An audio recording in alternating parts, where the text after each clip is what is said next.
you may say one thing, that drugs coming in through the sea by sea are down 91%. And I don't know who the 9% is. I'm not sure either, sir. But down 91% by sea. President Donald Trump announced Tuesday that the United States would impose a blockade on all sanctioned oil tankers going to and from Venezuela in an escalation of the administration's months-long pressure campaign against Nicolas Maduro, the leader of Venezuela. Trump announced the move in bellicose terms. Venezuela is completely surrounded by the largest armada ever assembled in the history of South America, he wrote on social media. It will only get bigger, and the shock to them will be like nothing they have ever seen before, Trump said. It must be profoundly different, but we, as a united and determined people, always have to be like vigilant warriors, with both our eyes wide open, constantly observing and analyzing, diligently working, tirelessly producing, and steadfastly building a better future for everyone. All of us must be fully functioning, always, and absolutely ready to decisively smash their teeth in with unwavering resolve and collective strength if such a drastic measure becomes absolutely necessary for our survival and sovereignty. The move could lead to a drop in revenues that the Venezuelan government and its state-owned oil company get from oil exports. But the announcement left much unclear, including how many oil tankers would be affected. Trump did not define what he meant by sanctioned oil tankers, and it was not apparent exactly which oil tankers the United States planned to try to intercept. U.S. Secretary of War Pete Hegseth and Marco Rubio attended a classified Senate briefing on Venezuelan boat strikes, and post the briefing, Trump's war secretary vowed that he won't release the top-secret unedited video clip of the September 2 strikes to the general public. It is the 22nd bipartisan briefing we've had on a highly successful mission to counter designated terrorist organizations, cartels, bringing weapons meaning drugs, to the American people and poisoning the American people for far too long. So we're proud of what we're doing, able to lay it out very directly to these senators and soon to the House. But it's all classified. We can't talk about it now. We're also going to tomorrow allow the HASC and SASC to see the unedited video of the September 2nd, alongside with Admiral Bradley, who has done a fantastic job, has made all the right calls, and we're glad he'll be there to do it. But in keeping with long-standing Department of War policy, Department of Defense policy, of course, we're not going to release a top secret, full unedited video of that to the general public. HASC and SASC and appropriate committees will see it, but not the general. Obviously, we had a classified hearing, so the details of which we can't discuss. It's, I believe, our 22nd or 23rd bipartisan engagement.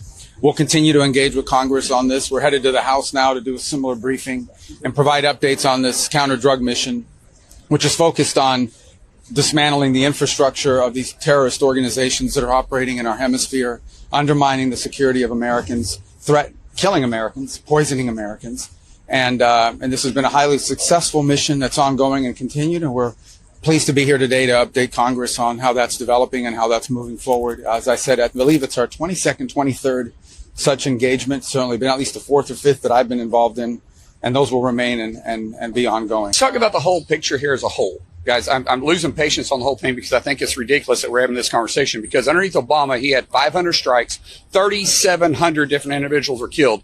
There wasn't a big show about this. What you guys are all upset about is the hemisphere that it's working in. The hemisphere is, these are drug terrorist organizations. The same people that Obama went after, some people we've been over for the last 24 years, were terrorist organizations that were wanting to kill Americans. There has been more Americans killed because of these terrorist cartels drugging our streets, drugging every one of your all streets, every one of your all's towns, every one of the audience's towns. They've killed more people in 2024 on our streets than we lost in the entire Vietnam War for U.S. personnel. These are terrorist organizations that are poisoning our streets. The president has the authority to do so. The argument is it's too close to our shores. Does anybody doubt that these are terrorist organizations? Does anybody have a question about these being terrorist organizations? So what's the difference between Obama attacking these individuals when they were deemed terrorist organizations in the Middle East versus the ones that are here right now poisoning our streets? That's what the whole conversation is about. But to go after Admiral Bradley, to go after the brave men and women in uniform who are conducting these attacks, is to indict the very system that was used bipartisanly for the last 24 years. I personally was involved in many of these operations, from kinetic strikes to direct action operations. And the process we have is legally sound. It's been supported by legal opinions for a quarter century now of how we find these people, we fix them, and we finish them. And keep in mind, if we don't drop a bomb and we decide to interdict, as is being said by many folks, we have an obligation to send a team to interdict. When we make that decision, you're putting our lives at risk. You're putting Americans' lives at risk. Just about a year and a half ago, you remember 2 SEALs were killed interdicting a vessel at night in the Red Sea. Interdicting a vessel underway is perhaps the most dangerous mission we have in our entire military inventory. When we task our commandos to go out and attack a vessel underway, that's an incredibly high-risk mission. So when folks say, well, we should be interdicting, that's easy for you to say here in this building between 2 cups of cappuccinos. It's a lot harder to send that 24-year-old operator out there who's got a wife and kids and tell him in the middle of the night, you got to fast up out of a helicopter, scuba dive under a ship, climb up the side of that, and fight your way onto a vessel, because we're more worried about the lives of drug dealers than we are our own people. And that's a high-risk mission. But what actually happened on September 2nd? What was Hegseth's order that created a huge political storm in the U.S.? Watch to know further. The Pentagon and its chief, Pete Hegseth, are facing heat after reports claim that the Secretary of War ordered a deadly second strike on a Venezuelan drug boat, raising questions of legality and ethics.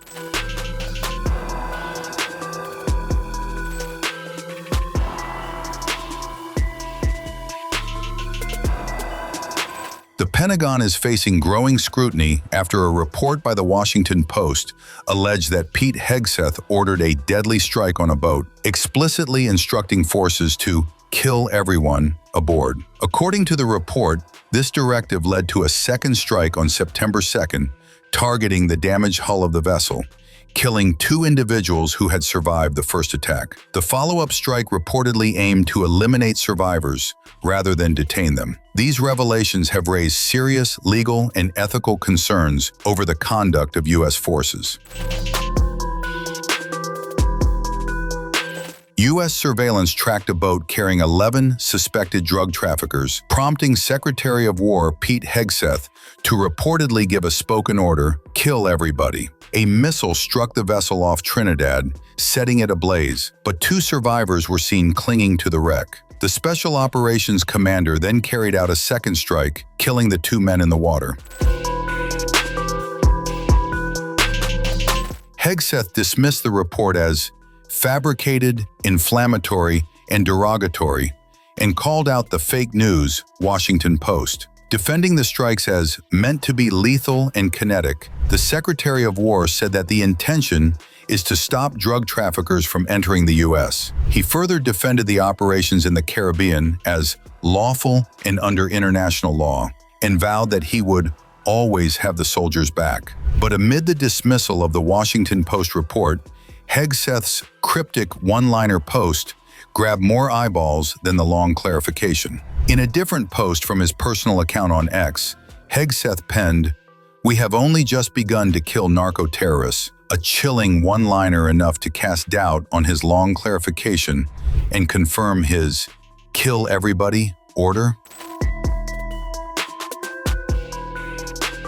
Following the report, Republican-led Senate and House committees have committed to intensifying their oversight of the Pentagon and have pledged to carry out vigorous oversight of the U.S. boat strikes in the Caribbean. Whoever says what, U.S. President Donald Trump has 100% faith in his Secretary of War, Pete Hegseth. On November 30th, President Trump defended Hegseth amid reports he ordered a second strike on a Venezuelan drug boat, saying he trusts Hegseth's denial and would not have backed a follow-up attack. He said he did not say that, and I believe him 100%, Trump said. When reporters pressed Trump on whether he would have authorized a second strike had Hegseth ordered it, he replied, "No, I wouldn't have wanted that, not a second strike." Mr. President, on Venezuela, can you tell us more about why the airspace above Venezuela should be considered closed? Because we consider Venezuela to be not a very friendly country. They send millions of people, really, and probably a number in excess of that. And a lot of those people shouldn't be in our country, from jails, from gangs, from drug dealers, from all of the people that came into our country, shouldn't have been in our country, causing a lot of problem. Does your warning and drugs. Does your warning mean that an airstrike is imminent, or should we not read it that way? Don't read anything into it. The New York Times reported that you had a phone call with Maduro. Did you? I don't want to comment on it. The answer is yes. And can you tell us a little bit No, about I can't do that. Mr. President, Would you say it went well? I wouldn't say it went well or badly. It was a phone call. Yeah. you've made so Can you talk a little bit about the strikes and the controversy around Secretary of Defense Pete Hegseth? I don't know anything about it. He said he did not say that, and I believe him 100%. So you don't know if there was You're talking about the two men? the second strike to kill the Yeah. two men. No, he said he didn't do it. He said he never said it. Would you be okay with that if he did? He said he didn't do it, so I don't have to make that decision. Mr. You've made so clear how you want to keep drugs out of the U.S. Right. Can you explain more about why you would pardon a notorious drug trafficker, Well, I don't know who you're talking about. Which Juan one? Orlando Hernandez? Well, I was told, I was asked by Honduras, many of the people of Honduras, they said it was a Biden setup. I don't mean Biden. Look, Biden didn't know he was alive, but it was the people that surround the Resolute desk, surround Biden when he was there, which was about very little time. And the people of Honduras really thought he was set up, and it was a terrible thing. He was the president of the country. And they basically said he was a drug dealer because he was the president of the country. And they said it was a Biden administration setup. And I looked at the facts and I agreed with them. What evidence can you share that he was set up and that he wasn't? Well, you take a look. I mean, they could say that you take any country you want. If somebody sells drugs in that country, that doesn't mean you arrest the president and put him in jail for the rest of his life. President, can I just clarify, do you think the U.S. And that includes this country, okay? To be honest, I mean, if somebody does something wrong, do you put the president of the country in jail? They said it was a Biden setup. It was a Biden administration setup. And you have a big race going on this week, next week. I think it's going to be a very important race. It'll be interesting to see Honduras. That's what you're talking about, right? Correct, yes. on the Venezuela boat strike, if there were a second strike that killed wounded people wounded in the first strike, are you Well, thinking number one, that I would be don't. Yeah. legal? You Number think that's one, I illegal? don't know that happened. And Pete said he did not want them. He didn't even know what people were talking about. So we'll look into it. But no, I wouldn't have wanted that. Not a second strike. The first strike was very lethal. It was fine, and if there were two people around. But Pete said that didn't happen. Does that make you? I have great confidence. You in say that. there's no second strike? I don't know. I'm going to find out about it. But Pete said he did not order the death of those two men.